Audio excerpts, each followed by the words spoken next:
Hukum tunangan dan tukar cincin dalam Islam. Alternatif cincin selain emas. A'udzubillahi minasyaitonirrajim. Bismillahirrahmanirrahim. Assalamualaikum warahmatullahi wabarakatuh. Menurut sebagian besar ulama, tunangan dikategorikan sebagai pendahuluan atau persiapan sebelum menikah dan melakukan khitbah atau pinangan yang mengikat seorang wanita sebelum menikah. Hukumnya yaitu mubah atau boleh selama syarat khitbah dipenuhi. Tunangan atau khitbah diperbolehkan dalam Islam karena tujuan peminangan atau tunangan hanyalah sekadar mengetahui kerelaan dari pihak wanita yang dipinang, sekaligus sebagai janji bahwa sang pria akan menikahi wanita tersebut. Sebagaimana hadis berikut ini. Jika di antara kalian hendak meminang seorang wanita dan mampu untuk melihat darinya apa-apa yang mendorongnya untuk menikahinya, maka lakukanlah. Hadis riwayat Imam Ahmad dan Abu Dawud. Hadis tersebut menjelaskan bahwa Islam mengizinkan laki-laki untuk melakukan pinangan kepada seorang wanita dan mengikatnya dengan tali pertunangan. Namun, jika hal ini sesuai syariat Islam, setelah melaksanakan pertunangan, sang wanita tetap belum halal bagi sang pria dan keduanya tidak diperbolehkan untuk saling melihat, berkumpul bersama, atau melakukan hal-hal yang dilarang yang dapat menjerumuskan dalam perbuatan zina. Pinangan belum menimbulkan akibat hukum dan para pihak bebas memutuskan hubungan peminangan. Kebebasan memutuskan hubungan peminangan dilakukan dengan tata cara yang baik sesuai dengan tuntunan agar dan kebiasaan setempat, sehingga tetap terbina kerukunan dan saling menghargai. Melamar berbeda dengan pernikahan. Laki-laki saat melamar perempuan belum tentu diterima oleh pihak perempuan. Bisa diterima dan bisa ditolak. Berbeda dengan pernikahan. Dalam pernikahan sudah jelas akan terjadi ikatan perkawinan yang memerlukan mahar untuk perempuan. Hukum memberikan hadiah pertunangan. Dahulu kala, cincin merupakan simbol keabadian. Begitupun saat sepasang kekasih memutuskan untuk menjalani hidup dalam tali pernikahan, cincin digunakan sebagai pengikat. Jika ditelusuri, penggunaan cincin tunangan maupun cincin nikah tidak dikenal dalam Islam. Namun, hal ini berbeda dengan yang namanya mahar. Dalam hadis Nabawi disebutkan bahwa salah satu bentuk mahar adalah cincin yang terbuat dari besi. Rasulullah SAW bersabda, "Berikanlah mahar meski hanya terbentuk cincin dari besi." Laki-laki boleh memberikan mahar dengan cincin yang terbuat dari besi atau yang lainnya. Saat bertunangan, kita sering mendengar istilah tukar cincin. Lalu, bagaimanakah hukumnya dalam Islam? Sebenarnya, kebiasaan tukar cincin bisa jadi hanyalah kebiasaan. Namun, seorang laki-laki diperbolehkan memberi hadiah atau cenderamata kepada tunangannya, atau yang disebut dengan istilah uruf.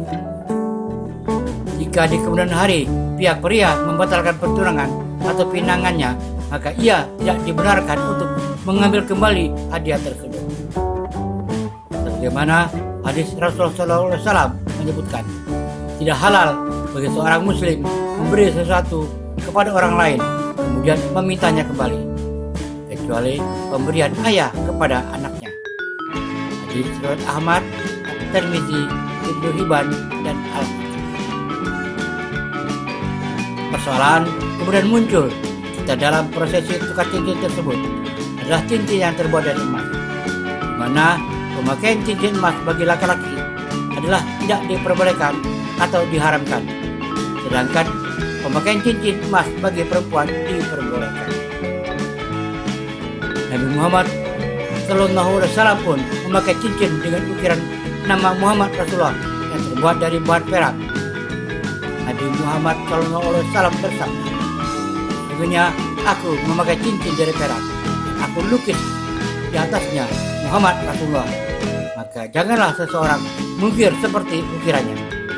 Hadis riwayat Bukhari dan Muslim. Laki-laki dilarang memakai cincin yang terbuat dari emas, tapi boleh memakai cincin yang terbuat dari perak, besi, atau bahan lainnya. Lantas, bagaimana cara mengatasinya? Bahan dari perak. Laki-laki boleh mengganti cincin dari bahan emas dengan bahan perak, di samping harganya relatif lebih murah. Logam palladium. Bahan lain selain emas yaitu palladium. Dari segi harga, memang harga cincin palladium lebih mahal dibanding perak. Namun dipastikan Anda tidak akan merasa rugi karena kualitas dan dari palladium ini lebih keras dan lebih bagus. Sedangkan dari segi perawatannya lebih mudah merawat cincin palladium dibandingkan merawat cincin perak. Palladium mempunyai warna putih dengan kilau keperakan. Rupanya warna alami ini menjadikan cincin berbahan palladium bakal tampak awet dan selalu cantik. Cincin palladium tidak seperti perak yang harus dibersihkan karena menghitam. Jika warnanya menjadi pudar, Anda tinggal merendam cincin palladium dengan air hangat. Untuk kebutuhan pembersihan pun, cincin palladium tidaklah ribet, lantaran tinggal menggunakan handuk lembut dan air hangat saja. Cincin palladium Anda bisa kembali mengkilat. Tak hanya indah dipandang dan mudah dibersihkan saja, cincin palladium juga cukup ringan dan tentunya terjangkau, sehingga siapapun bisa memilikinya. Logam palladium memiliki warna putih yang alami. Jadi, cincin kawin palladium Anda tak membutuhkan lapisan rhodium untuk membuat warnanya lebih berkilau. Hal ini berbeda dengan cincin kawin emas putih yang membutuhkan lapisan rhodium untuk membuat warna putih tahan lama dan lebih berkilau. Logam platinum. Salah satu logam yang dapat dijadikan alternatif sebagai cincin nikah selain emas yaitu logam platinum. Platinum ini merupakan logam putih yang mempunyai banyak keunggulan yang tidak terdapat pada logam lainnya. Misalnya, tidak menyebabkan alergi pada kulit pemakai, tidak mudah korosi, mempunyai warna yang sangat menarik, dan tahan dari kehausan. Logam titanium. Selain platinum dan palladium, ada juga titanium yang dapat dijadikan alternatif buat cincin nikah pria muslim. Salah satu kelebihan titanium adalah jika Anda membeli perhiasan jenis titanium, kecemasan terhadap alergi bisa berkurang karena titanium termasuk logam yang tergolong hipoallergenetik alias minim risiko menimbulkan alergi, sehingga aman digunakan oleh pemilik kulit sensitif. Hukum membatalkan pertunangan. Tunangan atau pinangan hanyalah janji seorang pria yang akan menikahi seorang wanita dan merupakan langkah awal dalam mempersiapkan suatu pernikahan. Berdasarkan hal tersebut, maka sebenarnya pertunangan bisa diputuskan atau dibatalkan oleh salah satu pihak, misalnya jika terjadi konflik dalam keluarga. Meskipun demikian, seorang pria yang sudah berjanji pada seorang wanita sebaiknya memenuhi janjinya tersebut, karena bukankah seorang muslim harus memenuhi janjinya? Al-Quran Surat Al-Isra ayat 34. ولا تقربوا مال اليتيم إلا بالتي هي أحسن حتى يبلغ أشده وأوفوا بالعهد إن العهد كان مسؤولا.